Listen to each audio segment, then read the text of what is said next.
Good to see you, Joe. Yeah, it's good to see you, Josh. Thanks for the invite. Yeah. I've just been having these wandering conversations with different people in the hotel business and trying to figure out what all goes into building and running a successful hotel.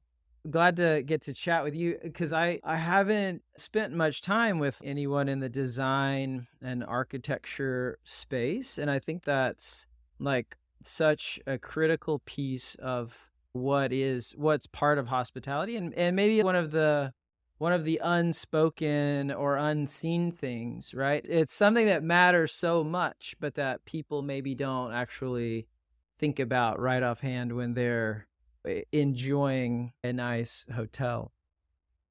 Yeah, I mean, it's interesting. I think when you look at just the landscape of different brands too, and my first memories of staying at a hotel always went Yeah. back to something fun, something exciting. You Mm. were on a family vacation, or maybe you were with like your youth sports team that was at a tournament. It was all of these great, really exciting things. And I think that's when I first started working at DLR Group, what really attracted me to come over to our hospitality studio was just Mhm. those stories, and I think the one thing Yeah. at DLR Group that we really pride ourselves on is the storytelling and the themes and the muses that go in and around designing a lot of the properties that we do. So it's really been Yeah. fun from that end. Yeah. Yeah, tell me more. What does that mean about a muse? Can you give me an example? It's essentially you're trying to design for a particular guest. So Mhm. if you were to take a lifestyle hotel, so to speak, an autograph, a curio, an independent property, Mm. we as designers put ourselves in a position or the shoes, so to speak, of what that target guest may look and feel like. What's Yeah. their age demographic? Where are they trying to explore within the city that we're designing? It's Mhm. kind of a fictitious character that you're Yep. trying to base your design in and around, which I know a lot of times is where we start in terms of our design process Mhm. is really trying to ingrain ourselves in the community where we are designing and doing everything. It's pretty cool, Josh. We had an opportunity on a project that I was involved with Imperium Hotel Group, who's based here in Chicago, where Okay. I sit. They're an independent hotelier. They've got some amazing properties sprinkled Mhm. across the Midwest. We were repositioning a historic bank building actually, and the hotel's called the Surety Hotel in downtown Des Moines. But once we were awarded the project, our design team went to Des Moines. We talked to all sorts of different people. We researched, went to libraries, and just tried to find candidly things that really aren't on the internet. I think that's Yeah. where a lot of our storytelling and research comes from. So yeah, to answer your Mhm. question, that muse is just really the Mhm. person or the people that you're trying to design for. Do you come up with a name, like a person's name, or sometimes is it like a historical figure or something like that? Yeah, so a lot of times, especially on the soft branded independent properties, we Mhm. work with a branding company, so Eh. not necessarily part of DLR Group, but Mhm. a group of people that really have an expertise in trying to come up with what the story is behind the particular property, or really some design pillars that an architect and an interior designer can start to mold the framework of Yeah. what the concept of the hotel is going to be Yeah. around, which they're incredibly talented firms and they're a lot of fun to work with. That's fascinating. I've always heard, and I try to do this when I'm like writing something or telling a story, is picture a specific person Mhm. instead of thinking about the broad, like the general population, right? So if you're giving a talk, don't think about the like 200 people that are in the room. Pick one person that's in the room and write it and speak as if you're speaking to them. And then that ends up actually being much more relevant to the whole room than if you try to appeal to everyone. We're designing an autograph collection in Ann Arbor, actually on Mhm. University of Michigan's campus, and the muse or the branding group came up with one of the former presidents, I think back from like the 1920s, actually, that was a world traveler. So the hotel is called the Vanguard, and there's all of these touches of different places that this former president happened to go to, Yeah. everything from a French inspired brasserie to Mhm. different touches in the guest room. But again, I think that it's really trying to instill just some fun, energetic sexiness, Yeah. so to speak, Yeah. to keep people coming back. So Yeah. the branding is absolutely fantastic. And Mhm. again, it's the one of the pillars in terms of finding out where your design is going to take you. Yeah. So, do you have specific pillars when you all think about design? When looking at what you do at DLR Group, I saw a lot of focus on like true craftsmanship, artisan design, accessibility, and equity. I would love to hear from your perspective when we think about designing a hotel. These are our pillars that make an effective design. Yeah. So Brian Murch, who's our head of architectural design in our hospitality studio, he always coins the phrase, we design from the inside out. And Mm, everyone loves like that sexy bar, the lobby, the guest rooms. And I yeah. think a lot of times we really are inspired by what's on the inside of the property. Yeah. And it's really important when we're doing that, trying to really tie in the exterior and blending in what's going on the inside and then Mhm. along with the outside as well. So there's a lot of crossover between the two. I think a lot of times we're trying to take outdoor spaces and connect them to interior spaces as well. As rooftops have been incredible revenue generating spaces over the last handful of years. We've seen a lot of ownership groups try to take those into account. But Yeah. again, I really think that Brian and our team does a nice job of again trying to design inside out. Yeah. Yeah. I love that. From an outsider, I've spent some time thinking about design just because we, as a family, my wife and I love it. We've got a 1920s Tudor house and we're like trying Oh, to beautiful. just rebuild it over time, but honor the building itself and like where it is. Okay. It's part of this neighborhood. What does that mean? And so some of it's okay, this isn't just our house. This is we're like a caretaker. And I noticed, for instance, we spent less money on renovating our kitchen and I resurfaced the fronts of the cabinets, but I spent money on brass pulls that were brass. Like they have a lot of weight to them. Or like we bought, these light fixtures that like I wouldn't have spent the money on, but my wife was happy to do, that are unlacquered brass and like how you feel the click when you switch it and Yeah. the knob is like feels like an old guitar amp, like it's like Yes. it's got a feel to it. There's these little things that we notice like that matter. It's like creating this sense of place, and you don't have to try to do everything fancy because then they actually stick out. It's interesting you bring that up. I'm sure there's a ton of character to your point at a 1920s home. We've done a lot of historic tax credit, historic renovation deals in the Mhm. past.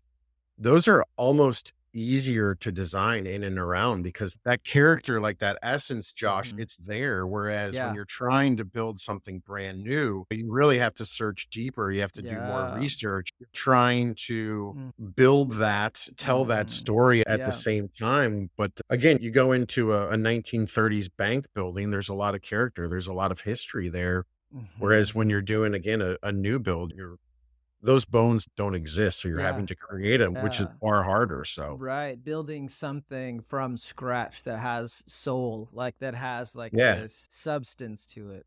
Mhm. yeah, Yeah. and I think that the best hoteliers really try to find a way to really to bring in the locals, I think, as Mhm. opposed to being focused Yeah. kinda back to our discussion on muses, is Mm. they're trying to attract the locals once it's the kind of the cool place to hang out in Austin or Detroit, whatever it may be. Those people post things on Instagram and social media, and the Yeah. buzz kinda starts to get out, and before you know it, you've got travelers that are coming in that Mm. wanna stay there, they wanna hang out where the locals Right. do and be infused in the community from that end. Yeah, that's so true. Like, I know as I travel, I wanna experience the city that the people that live there experience, you know? And it also just honors the people that live there. You're becoming part of their culture, and so how do I do something that will help elevate the community that's already here, instead of just thinking about, "Oh, how do I build a hotel that makes money?" You end up making more money, but you've Yeah. you've put the work in to really honor everyone in the process.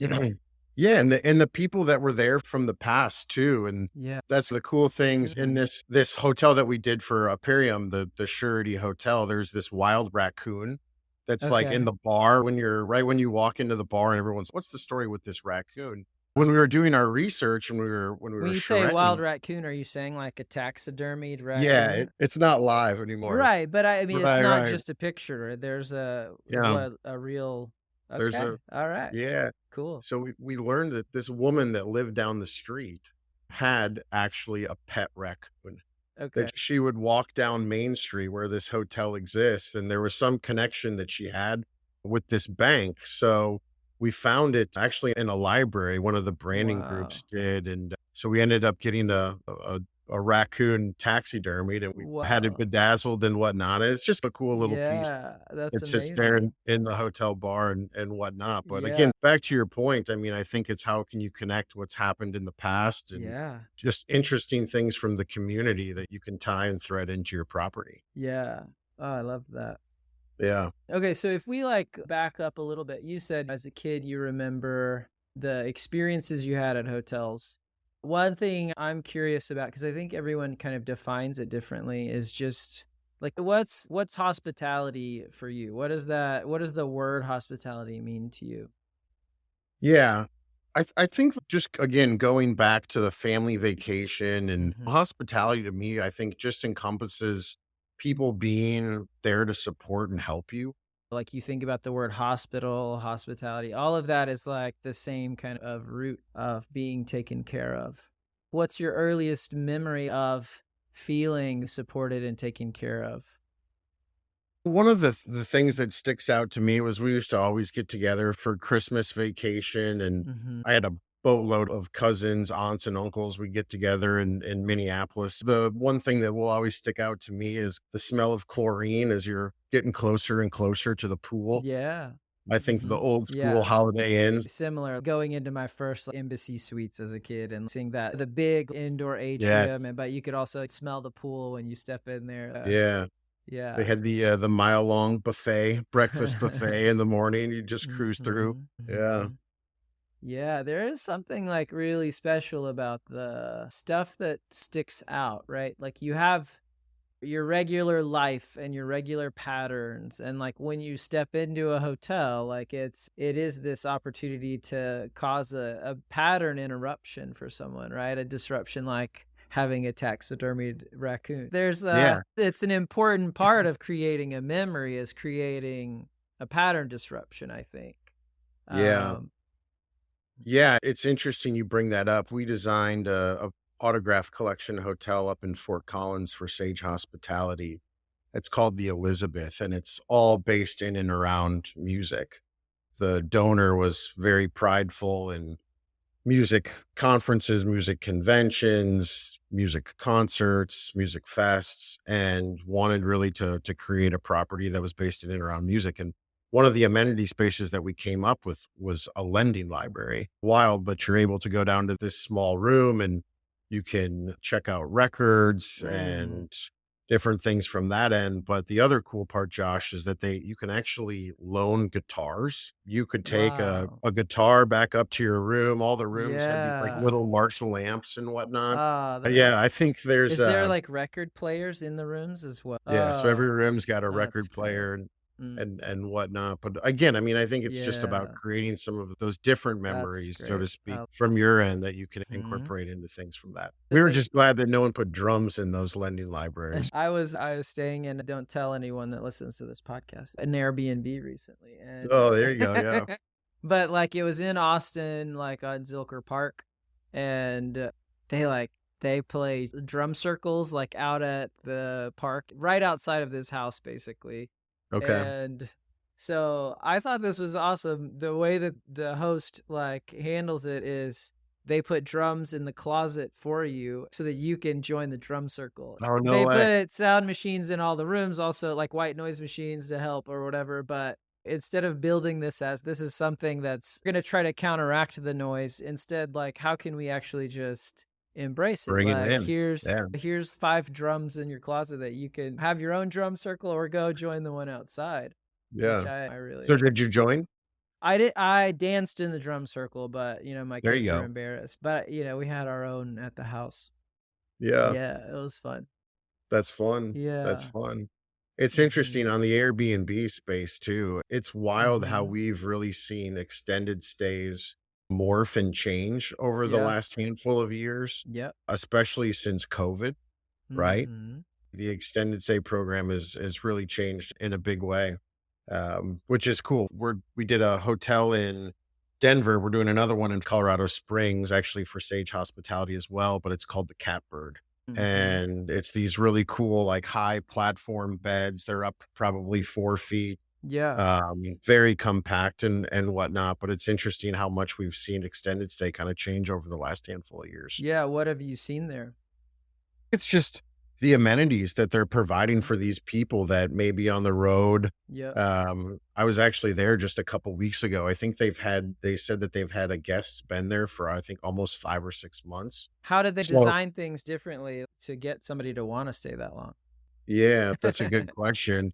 Yeah. I think a lot of it is just the small touches, like, Yeah. that hotel has some small kind of co-working spaces. I know the Mm. Huxton here in Chicago has co-working spaces as well. Mhm. The Catbird has a rent a plant program, which is Oh, cool. nice. You can Uh-huh. go down to the lobby and there's, I don't know, probably 15 or 20 different plants that you're able to bring back up to your room, and there's a Cool. little tag that tells you how much light it needs per day and how much Mhm. water it needs per day, but we've really seen, I think, a lot of Yeah. guests just wanna take more of that approach, but still be in a hotel. Yeah.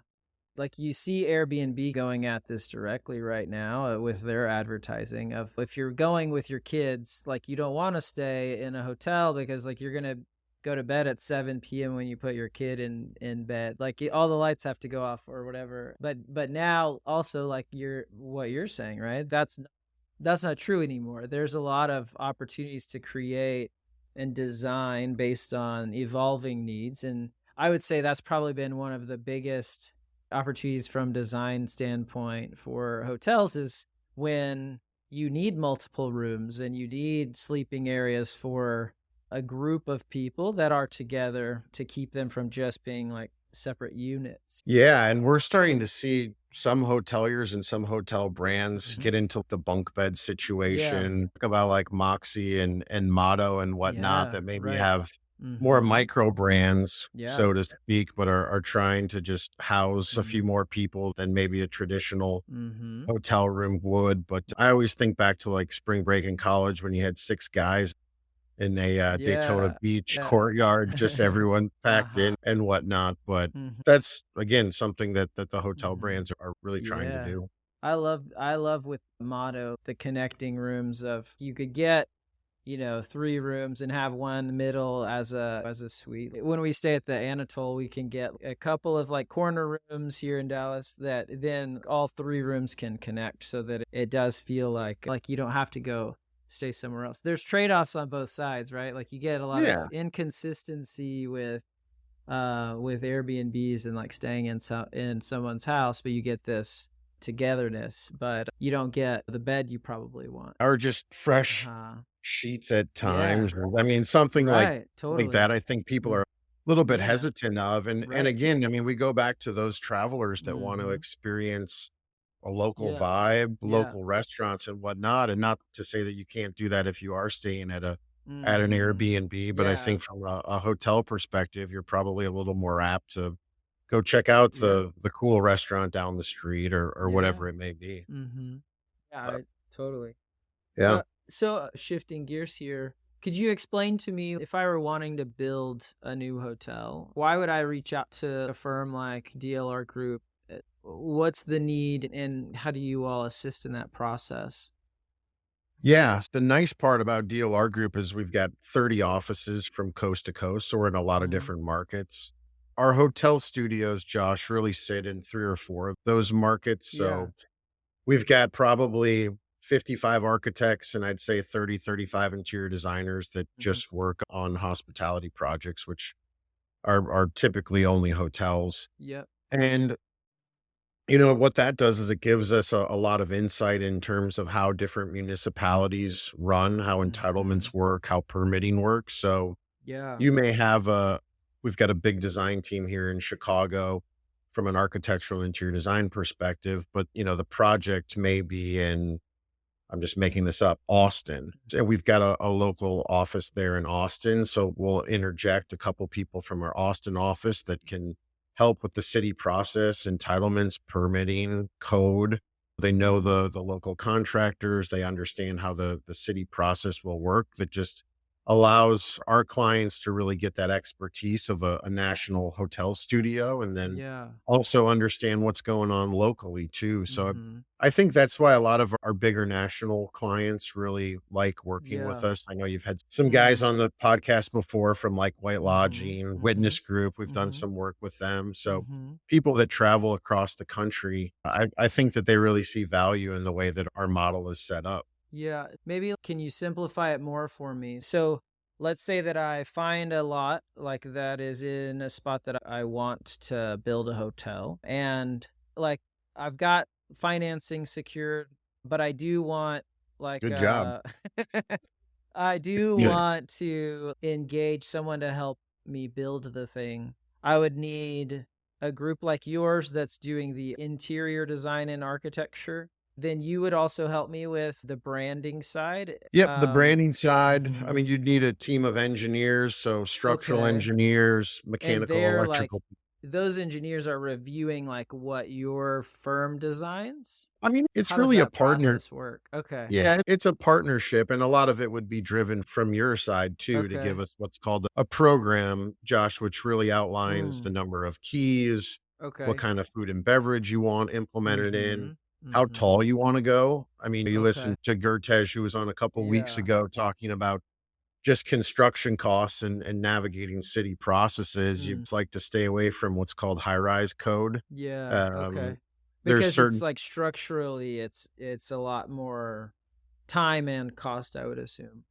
Yeah, time and cost. There's also certain Marriott calls them module 14, but it's basically fire life safety, which is pretty pretty important. Yeah. Um, so some of those things have Mhm. added cost to them. So the Yeah. taller up you go, Right. they impact your budget Mhm. far more. So Mhm. Got I, it. I think that's what our team really does a nice job of, is just understanding what those Mm. variances may be. The Okay. other thing too is your key count on a typical floor is also Mhm. incredibly important, right? Okay. And just how are you maneuvering those room bays to be as efficient as you Mhm. can? And we'll look at a test fit from firm A and see if we can possibly get a few more keys into a given building envelope just to make it a little bit more efficient. And I mean, if you have a 20-story building with 14 or 15 typical floors with rooms on them and you can squeeze in another room or two, I mean, that's a Yeah. big revenue generator Yeah. for someone that's on your side. So Right.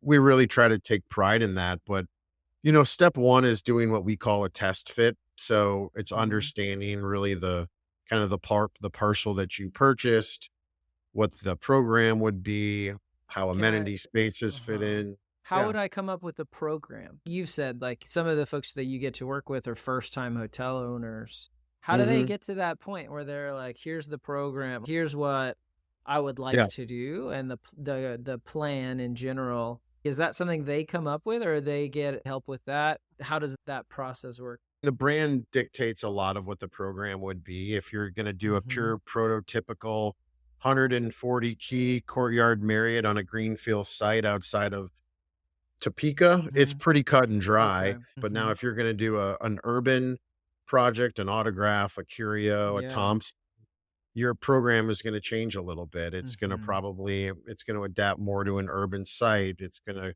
consider what your amenity spaces are like, how many weddings do you have per year, the Mhm. number of rooms you have. If you have 400 rooms, you're going to need a bigger fitness center than if you had 150 Yeah. rooms. So Yeah. the key count drives a lot of things, Mm. which I think is important, that you've got your design team that's part of the process, obviously your brand and your flag that are part of Mhm. the process, and then the management, the operational Yeah. team too. They've got a heavy say just in Mhm. terms of how they want things positioned, how they want things oriented from an efficiency perspective. And it sounds like also just from some of the examples you give, if you're a first time owner, it makes sense to work with a brand in those scenarios because they've got a proven model that you've got less risk involved. But if you're somebody that's been around for a while and you've done the whole process in terms of development and design, then you can start getting out there and building your own kind of thing, maybe without the backing of a brand. Would you agree with? Yeah, I mean, that's very fair to say. And I Mm. think even a lot of our first time hoteliers, they come from some sort of a real estate background. We've seen some come from office to hospitality, but the majority of them, Josh, are candidly probably from a multifamily residential Yeah, okay. background that are Right. coming in. They I already mean, we've, understand development. yeah, they Mhm. get it for the most part. And just the efficiencies Mhm. of having some sort of stacked tower, stacked, Yeah. units on top of each other. I think that's probably another thing that they have a good grasp of. We've seen a lot of branded residences that have come in and been part of different hotels just to diversify things from a capital stack. Yeah. I think that's something, not being an expert on it, but it sounds like a lot of lenders are interested in, or Mm. maybe have less heartburn in supporting those projects, so to speak, where they are diversified a little bit. Meaning that there's residential and hotel in the same building. Yeah, it's a good gig. The JW Marriott down in Orlando, which we took through entitlements, we were the design architect on it, had conference convention space, food and beverage on the first floor. Then there was a stack of hotel rooms. I think it was probably 14 or 15 floors. And then there were 90 or 100 condos on top of it. And you're able to take advantage of all the amenities that you've got in that hotel, and then Yeah. also the service. So if you're a Mhm. single guy that doesn't like to make his bed or clean his Yeah. room, whatever, Yeah. able to take advantages of Mhm. those as well. Those residences were like part of the JW then? Yeah. Mhm. So if Yeah. you've been to the Alice conference, I think there's Mhm. residences on the Ritz-Carlton Yep. side too. Yep. Okay. I'd love to hear just like on career path, like for you. You've been at DLR Group for what, 10 years? Is that right? Yeah, almost And 11, wow. Okay. And you know. before that, you were a baseball coach and a baseball player. Is that right? Yeah, not so much a player. I Okay. played in college, but Oh, then okay. I had a passion for coaching and Mhm. whatnot. So I was at Creighton and Sam Houston State for a couple years apiece, Wow. Okay. and then went to over to the Yankees down in Tampa. I was in player development, Mm. and as you can imagine, you don't make a ton of money in minor league baseball. I always go Sure. back to the movie Bull Durham. If you've ever seen it, you're on a bus most of the time, Right. staying in a hotel room with three, Yeah. four guys, Yeah. but had to get a job during the off season. So my parents Mm. had moved to Chicago. My brother had already lived here, and I was working for a fixed seating manufacturer, and ended up getting out of baseball. I took a full-time sales job with this seating company and started doing just presentations to different architecture and interior design firms, hoping that they Mm. would spec our product. And one day I got out of one and I said, gosh, it'd be far more fun to sell the actual building design than it Yeah. would the furniture that goes into it. And one thing led to another. I came to the understanding that there's this position called business development that a couple of these firms have. I knew someone that knew someone here at DLR Group, and they took a chance on me. And the first project that I actually sold was to White Lodging. They were renovating a little Hyatt place here in River North, which is Okay. a neighborhood just north of downtown in Chicago. And that was my first forte, at least into a hospitality sales Mm. project. And Mhm. from there, it spurred. I think again, listening to you and Cortez talk a couple weeks ago was just about having just like a hunger and just a real passion for trying to help be part of something and Yeah. grow something. And I think when you look at the DLR Group Hospitality Studio, when I started, we were pretty small. We were like a $7, $8 million sector, and we were working on a lot of different select service projects sprinkled throughout the country. And we had a great group of designers and project managers, client leaders that were really hungry to get out there, and they really bought into hospitality. And I think just the sexiness of it was just something that they were really drawn to, and that I was drawn to as well. And 10 years later, we've probably grown 4 or 5 times in size, Mhm. and we're working on bigger and sexier projects sprinkled throughout the country. So it's been a lot of fun. I can't say enough good things about the firm and just hospitality in total. I think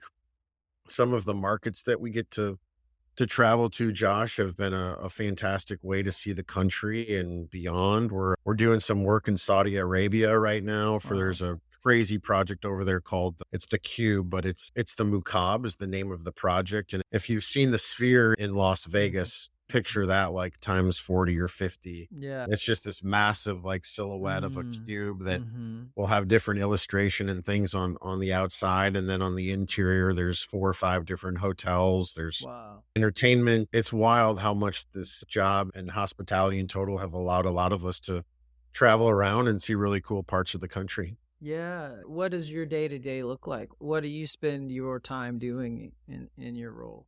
A lot of it is prospecting, and it's following, Hmm. candidly, Josh, a lot of people that are trying to become hotel developers or that Yeah. are current hotel developers, maybe that we're not working with. Mm. I think one thing that we've really done a nice job of here is that we've had a two-pronged approach in terms of our clientele, where we're focused largely on owners, on operators that are physically developing or managing these properties. Yeah. And then the other side of it is building relationships with the brands. Yeah. And the brands are really set up from a Mhm. two-pronged program as well, where they have franchise development people that are out selling to owners, operators, trying to get them to build or renovate, reposition their brands. And then they have the design team as well, which are big advocates for us and very important in terms of our clientele. People that are making sure that we're upholding what that particular brand's guest promises, so to Yeah. speak. Yeah. So it's just trying to help facilitate a lot of those relationships. Mm. I've got a woman in New York City. Her name is Missy Goldstein. She's fantastic. She's part of our business development team. And then another gentleman, Jake Menard, that's down in Kansas City. So Yeah. the three of us really work hand in Oh, hand wow. with our Okay. with all of our designers, Mhm. and yeah, just try to get out there and Mhm. open up new doors. Yeah, and it's an interesting world now, like in terms of business development, right? Nobody reads a cold email. Nobody wants a phone call, right? It's so much about the trust that you've got and the relationships you've built. And I can see like what you're saying, right? You build a partnership with the brand and you make life easier for them. You align with what matters to them. And if you do that while also taking great care of the owner and the developer, we've seen that with our business. It's just like naturally growing as you figure those things out. Yeah, it's interesting. I mean, to your point, the cold calling and the cold emailing of days of the world have just Mm. gotten harder and harder. And I think especially now with just social media and obviously the Yeah. internet, and word of mouth seems to travel faster since we're doing more and more, I think. Mm. But it's been just really interesting. And I think it's been candidly difficult from a sales perspective to find ways to open those doors, which is just such a big credit to our design team and our project managers, our client leaders that take care of these people so that Yeah. they come back. And lucky enough, I'm in a good Yeah. spot because we've got a Yeah. talented crew. So That's great. and Yeah. That's totally right. I love that. And I actually, I guess that was a long time ago, maybe 10 years ago. I hired the head baseball coach at University of Dallas and well, no way. hired him to work at Hilton. And same thing, one of the best hires I've ever made. Just somebody that like gets people, genuinely cares about them, and also knows how to drive performance. I feel like that's a gap in today's world of management and development of team members is holding people to high expectations, not in a way that's micromanaging them and pushing something down on them, but in helping them get the best out of themselves, which I love seeing with sports and baseball, and like coaches can do is, no, I know you can do better. Yeah. Getting the best out of somebody. So I love seeing coaches in this space. Yeah, it's a hard thing to do. I mean, it's a delicate Yeah. balance, like you said, and the micromanagement, especially in the sales world, it's awful. I can't imagine being in that kind of a position where you feel like someone's breathing down your neck or Mm, looking over your shoulder on sure. every phone call that you make. So I try not to do it. Yeah, yeah. Yeah, Yeah. but there's like a resilience I'm sure that you got from that world, right? You wouldn't be where you are without having the challenges and the tough stuff that you had to go through like in that environment, like riding the bus and staying in the hotels, and Yeah. there's a lot of hardship that comes with that I think helps us see what we're made of. Yeah, I mean, baseball is a game of failure too, right? Yeah. So that's Mhm. the other side of it, Right. but Yeah, I Right. mean, I think sports in total teach you that. I mean, Mhm. teamwork, whether you're part of a choir and you have to hold up your end of the bargain in terms of understanding the Yeah. notes or whatever it may Yeah. be, but I think Mhm. teamwork in total is Mhm. important from that end. Mhm. So definitely, Yeah. Josh. Yeah. I always like to when I'm interviewing somebody, I'm like, "Tell me about, like, the worst job you've ever had." Like, I wanna know about something that was really Not bad. yeah. My first job was hauling rose bushes from a nursery in Minnesota. And Okay. I think I don't even know that I had gloves on that day or like a Yeah. short sleeve shirt. So I got pretty banged up from that end. But There you go. I love yeah, that. I don't know that I'd go back and do that in Yeah. total again. Yeah. Yeah. Thanks for being here. This was really like I really Yeah. enjoyed our conversation and I'd love to have you back. There's so much to dig into. Like I've got a lot more I'd love to talk to you about soon. So Yeah. feel No, free. thanks so much for having me, Josh. It's Yeah. an honor. I y- really appreciate it. Yeah, this has been great. Thanks, Yeah. Joe. All right. All right. Take care. Talk to you See ya. soon. Bye.